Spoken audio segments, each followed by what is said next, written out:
circulated among the public that day. More significantly, counts 3 to 31 comprise a series of offences of causing or attempting to cause grievous bodily harm with intent to cause such harm, and unlawful wounding with intent to cause grievous bodily harm, each relating to an individual victim injured or put at serious risk by your actions. Your pleas of guilty were entered at the latest possible stage and attract very limited credit. Nonetheless, they avoided the need for victims to give evidence, and they represent an acceptance of responsibility by you. The events of the 26th of May were meant to be a day of great civic pride for the people of Liverpool. Liverpool Football Club had secured its 20th Premier League title, and tens of thousands of people, men and women, parents with prams and children perched on shoulders, filled the city centre to celebrate the victory parade. The parade concluded at the Liver building on the Strand at about 5:40 that afternoon, slightly later than planned. And as it ended and people began to make their way home, Water Street and Dale Street became densely crowded with pedestrians. Traffic management measures were in place to prevent vehicles from entering those areas, and you were aware of those measures because you had followed them earlier in the day. Anticipating the end of the parade, you drove your Ford Galaxy MPV, weighing nearly 2 tons, from your home in Croxteth towards the city centre in order to collect friends whom you had dropped off earlier. For no reason other than impatience and arrogance, your driving into the city was routinely dangerous. In poor weather conditions, you repeatedly undertook other vehicles at speed, you approached road hazards too quickly, and you drove through traffic lights at a busy junction when they were clearly showing red against you. You arrived at and entered Dale Street at 5:54 p.m. that afternoon, travelling against the flow of dispersing fans. From the outset, your driving was aggressive and dangerous. You frightened pedestrians, leaning on your horn and shouting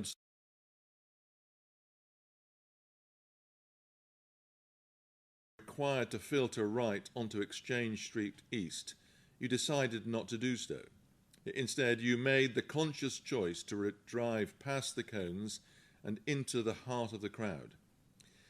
Between 5:59 and 6:01 p.m., a mere 2 minutes, you used your vehicle in a manner that turned it into a weapon, driving deliberately into and over more than 100 people on Dale Street and Water Street. You paused twice during this rampage. Each time you could have stopped, but you chose to continue, revving the engine and ignoring the screams and chaos around you. The footage is truly shocking.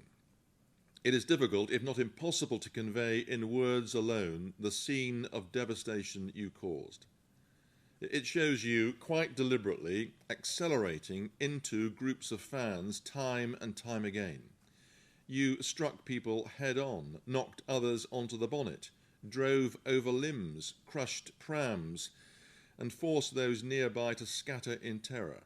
You ploughed on, at speed, and over a considerable distance, violently knocking people aside or simply driving over them, person after person after person. You accelerated forwards and backwards repeatedly. Several victims became trapped beneath the vehicle as you continued to move it. Others were thrown into the air or propelled across the ground.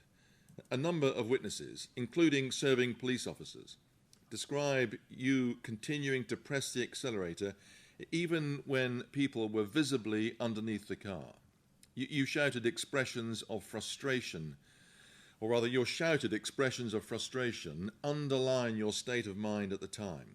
Not fear or panic, but an inexplicable and undiluted fury.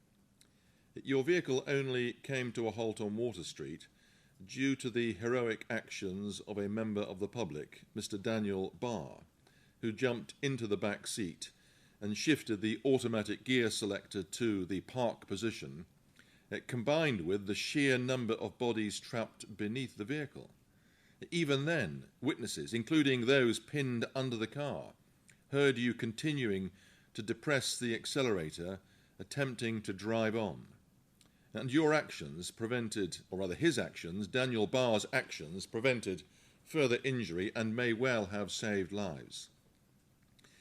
It is almost impossible to comprehend how any right-thinking person could act as you did. To drive a vehicle into crowds of pedestrians with such persistence and disregard for human life defies ordinary understanding. This was not a terrorist attack, as some feared at the time, nor was it caused by any mechanical defect in the vehicle. You were not under the influence of drugs or alcohol, and you were an experienced driver familiar with the car. You claimed in police interviews to have acted in panic and fear for your life due to the crowd's behaviour. That account was demonstrably false. The position should be stated clearly. The crowd did not cause this incident. They reacted to it. Faced with a vehicle being driven directly at them, accelerating, reversing, and striking multiple people, they had no idea who you were, why you were driving in that manner, or whether this was a deliberate attack of an even more serious nature. Their responses, including shouting, striking the vehicle, and in some cases breaking windows, were the instinctive actions of frightened people trying to protect themselves and others, desperate to stop a moving threat that they could not understand. Those actions were not acts of aggression, they were acts of fear. That the chaos that unfolded was caused solely by your driving, and any attempt to place responsibility on the public or the Liverpool supporters present would be unfair and wholly unfounded. Your actions caused horror and devastation on a scale not previously encountered by this court. The indictment identifies 29 victims in counts 3 to 31, but that figure significantly understates the true extent of the harm. The prosecution quite properly limited the number of counts to ensure the case remained manageable for a jury. In reality, well over 100 people were struck or injured, many of them seriously, and the victim personal statements demonstrate that the impact extended far beyond those named on the indictment. That parents and children, police officers, grandparents, students, tourists, and passers-by were all caught up in the events which many believed in the moment to be a mass casualty terror attack. The physical injuries caused were wide-ranging and in many cases severe. They extended from complex, life-changing harm, including multiple fractures, necrotizing infections, degloving type injuries, major soft tissue destruction and permanent disability, to dozens of cases of concussion, torn ligaments, significant bruising and persistent mobility problems. Several victims were trapped beneath your vehicle. Others required lengthy hospital admissions, repeated surgical procedures, and months of assistance from family members or carers. For older and more vulnerable victims, the resulting loss of independence has been profound and enduring. The psychological harm was no less serious. Across the victim personal statements, there emerges a consistent pattern of trauma, nightmares, flashbacks, panic attacks, hypervigilance, diminished confidence and withdrawal from day-to-day activities. Many victims now avoid crowds or busy roads and city centres. Some avoid even family gatherings. The police officers who attended the scene have been left with PTSD, intrusive memories and significant disruption to their working lives. Children have developed anxiety, nightmares, separation fears, and, in one case, an increase in epileptic seizures. What should have been a day of communal celebration was instead, has been instead left as a lasting legacy of fear, injury and loss across this community. The overall harm is exceptional, not only in the sheer number of victims and the seriousness of their injuries, but also in the depth, duration and human reach of the trauma you inflicted. Families were separated in the chaos. Parents were convinced their children had been killed. Children saw their parents unconscious or bleeding. And many people searched desperately for loved ones, not knowing whether they were alive. As Superintendent Earlham sets out in her business impact statement, your actions also had a significant impact on the wider city. A large, sterile crime scene had to be established, forcing businesses to close, disrupting transport and causing substantial financial loss. Some premises became makeshift triage centres. Staff were distressed and normal operations could not resume for days. The effects were felt far beyond the immediate victims. Following your arrest, you were interviewed under caution on a number of occasions. During those interviews, you failed to provide any credible or truthful explanation for your driving. The accounts you offered were inconsistent, implausible and plainly contradicted by the objective evidence, including extensive CCTV and body-worn footage. In particular, your suggestions of confusion, loss of control or momentary panic were demonstrably untrue. You did not accept responsibility for your actions, nor did you acknowledge the obvious risk you created or the harm you caused. You sought instead to minimize or deflect blame, and you showed no insight into the terror experienced by those you drove at and over. Although I can only do so in brief summary form, it is important that I refer individually to each of the victims named on the indictment. They can be assured that I have read with care all of the impact statements that have been provided. Looking at each count individually then, count 3, Jack Trotter was 22 at the time of the incident and was struck by your vehicle, suffering soft tissue injury to his left calf and a significant exacerbation of a pre-existing back condition. He describes ongoing pain, restricted movement and significant psychological harm. Count 4, John Evans, was 47 and was hit and thrown onto the bonnet.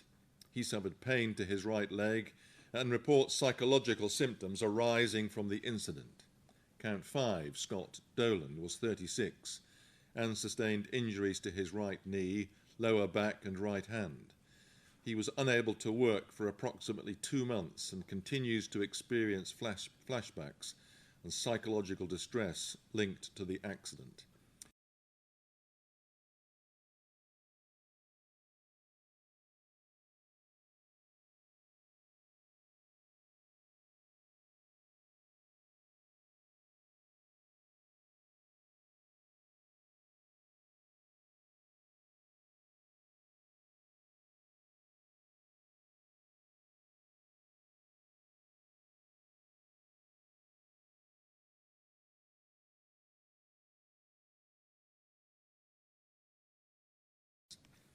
Count 8, Helen Gilmore, was 51.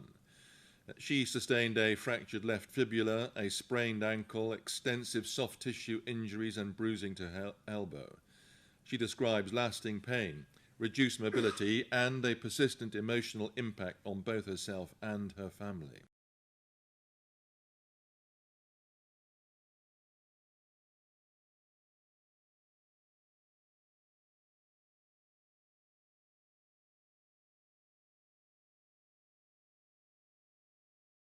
And anxiety. Count 10, Jacqueline McLaren, was aged 60 and sustained a fractured left ankle. And since the incident, she has experienced disturbed sleep, recurrent flashbacks, and a persistent fear of crowded places, significantly affecting her daily life. Count 11, Anna Belonozenko, was 43 and had, with her family, previously fled the war in Ukraine. She sustained a serious fracture to her left knee, requiring surgery, involving plates and screws and a 9-day stay in hospital. She continues to suffer chronic pain, restricted mobility and profound psychological trauma. Count 12, Jamie Fagan was 26 and suffered injuries to his left arm, right elbow and back. He describes persistent discomfort and intrusive memories replaying the events repeatedly in his mind.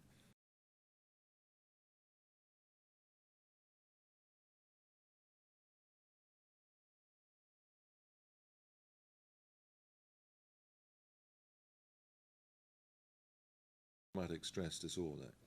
Count 14, Carl Martin was 24.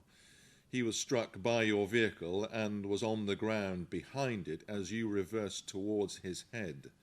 He managed to move out of the way but sustained cuts and grazes to his left leg, his left arm and right hand. Count 15, James Vernon was 33. He was a paramedic responding to the emergency.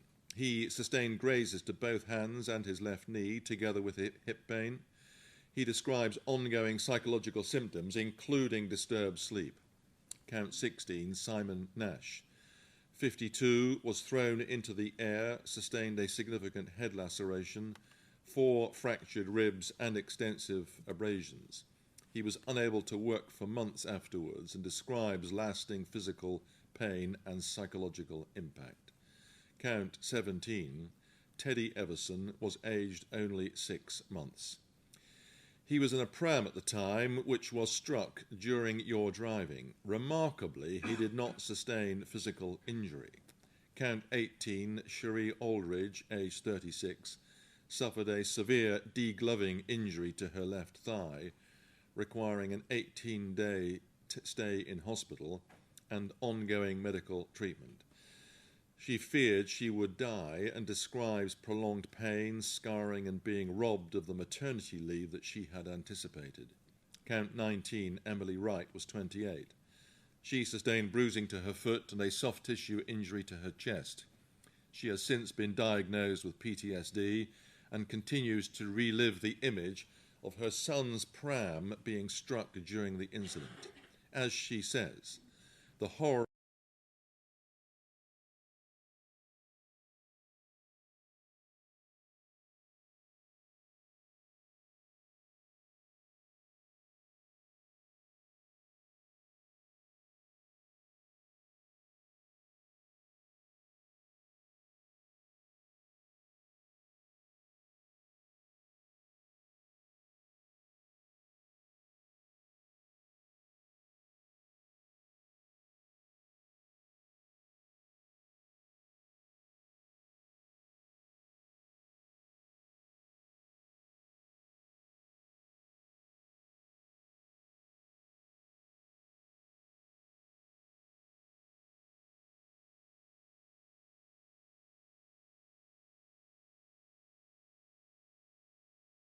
Count 22, Robin Dark, was 61 and suffered a deep wound to his heel requiring 10 stitches.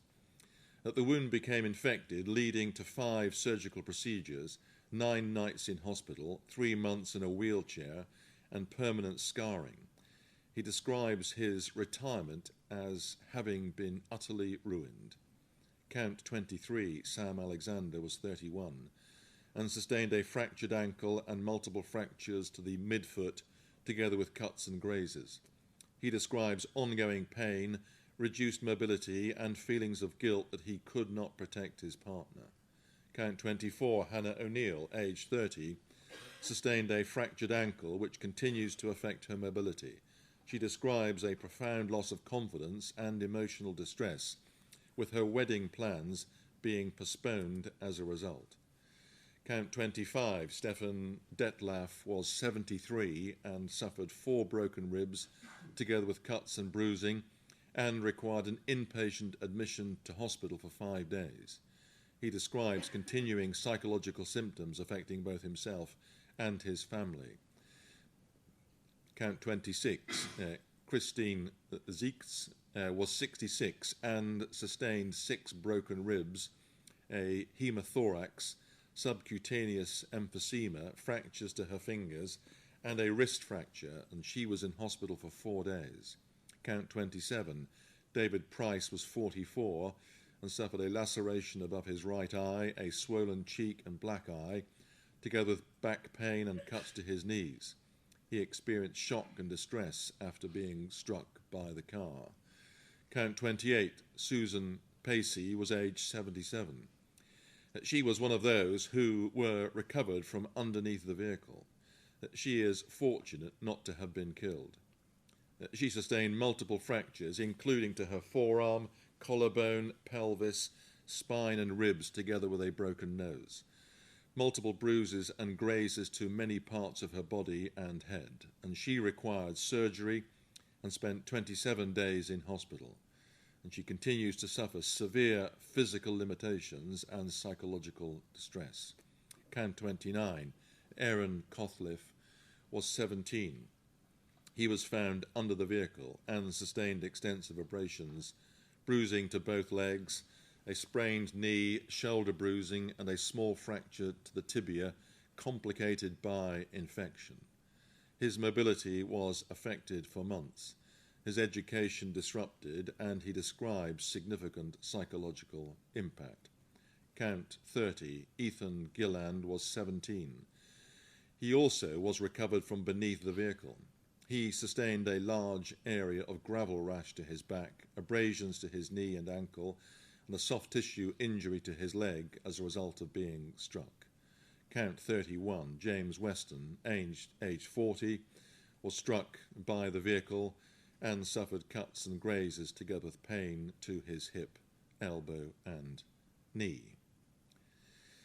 In order properly to understand this case, it is important to recognise that the offences you have admitted were not the result of momentary recklessness or a panicked reaction. The truth, as captured on your own dashcam and multiple CCTV and mobile phone recordings, is that you lost your temper in a rage, determined to force your way through the crowd regardless of the consequences. And by your pleas of guilty, you admit that you intended to cause serious harm to achieve that end, even to children. The task of determining the appropriate sentence in this case has been far from straightforward, not least due to the unprecedented nature of the incident and the sheer number of victims involved. Nonetheless, I am required to determine the seriousness of your offending, and in particular to assess your level of culpability and the nature of the harm you caused by reference to the relevant Sentencing Council guidelines for each type of offence.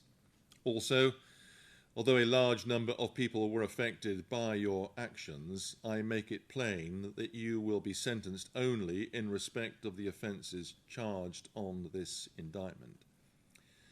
Turning to the guidelines for the offences of causing or attempting to cause grievous bodily harm and wounding with intent, it is common ground, and I have no doubt that this was Category A offending in terms of culpability.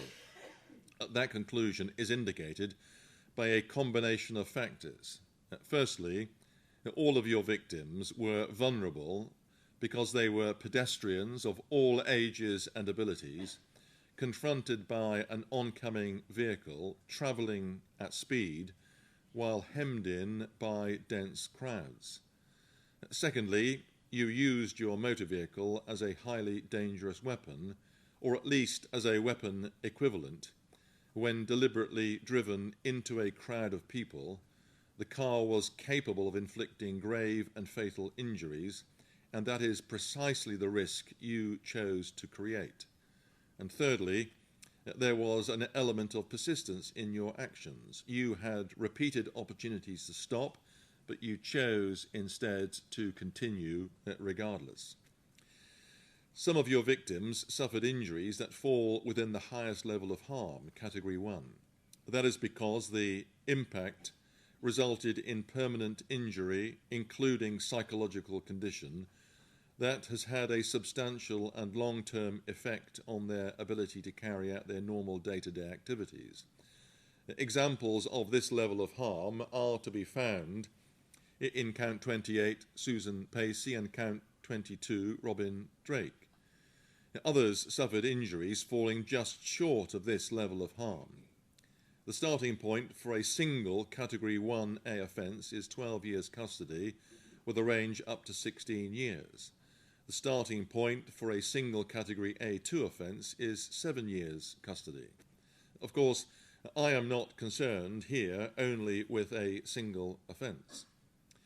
There are a number of aggravating factors not already taken into account. You have a number of previous convictions. You are now aged 54. Between the ages of 18 and 22, you accumulated a number of convictions, including for offences of violence, one of which resulted in a sentence of 12 months imprisonment. Those convictions were interwoven with your short period of military service from which you were discharged on the basis that your services were no longer required. Although you are not a man of previous good character, and perhaps have always had issues with your temper, you have not, though, committed any other offence for many years, and I do not increase your sentence, therefore, because of this antecedent history. The offences were committed during a major public celebration in the city of Liverpool, transforming an occasion of collective enjoyment into one of fear and disruption, and causing significant and lasting harm to the life and reputation of the city. That is a further aggravating factor. Also, there was adverse impact on city centre businesses, and the offences were committed in the presence of children, and some of the victims were very young and others were elderly. There are, of course, other important factors that I must have regard to, factors which reflect personal mitigation. As I have observed, after a troubling start to your adult life, you did turn your life around. You went to university and have had a successful career within the cyber security industry, and you are married with 2 sons. I have read a substantial number of character references written by family members, friends, colleagues, and professional associates. They come from people who have known you over many years and in different settings, including your wife, your close family, former colleagues in the technology sector, neighbours, and community contacts. Collectively, those references describe you as a devoted husband and father, a reliable and supportive family member, and a person who has lived a disciplined and responsible life for many years. You are consistently described as hard-working, kind, generous with your time, and willing to help others. Several referees speak of your professional success, your mentorship of younger colleagues, and your involvement in community and sporting activities with children. These people are as bewildered as everyone else at the shocking events of the 26th of May, describing it as wholly out of character. They also refer to your expressions of regret. I accept all of that, and I recognise that the sentence I am bound to pass will have a devastating and profound impact on you, and more importantly on your wife and children. But I am afraid that this evidence of positive good character can have only limited effect on the sentence when the court is dealing with offences of this gravity. In my judgment, the presence of multiple high culpability factors, the balance of aggravating and mitigating factors, and the sheer scale of the offending justifies a sentence very significantly above the relevant category range for an A1 offence. You are also entitled to some reduction in your sentence to reflect your guilty pleas. I appreciate that this will have been a difficult decision, and the circumstances in which you have been detained have not made legal conferences straightforward. But the evidence against you on many, if not all, of the charges was overwhelming, and you could have given an indication of acceptance of responsibility much earlier than you did. The relevant guideline provides that where, as here, guilty pleas are entered at the commencement of the trial, the reduction should be no more than 10%. I am not persuaded that you should receive greater credit than that. Because many of these offences are specified offences, I am required to consider the issue of dangerousness. That is, whether there is a significant risk of you committing further specified offences, and, if so, whether there is a significant risk of you causing serious harm as a result. Given the highly unusual circumstances of this case, your general character and your lack of previous convictions for similar behaviour, I am not satisfied that you do present such a risk. The further matter which requires to be considered in this case is the issue of totality. In a case such as this, I cannot simply take a figure for one offence and multiply it by a factor of 29. A proper balance must be struck between the acknowledgement of your multiple and very serious offending and the imposition of a just and proportionate sentence. I take all of the Section 18 offences as the lead offences, and all sentences will run concurrently. The total sentence will reflect your offending in respect of all associated offences on the indictment.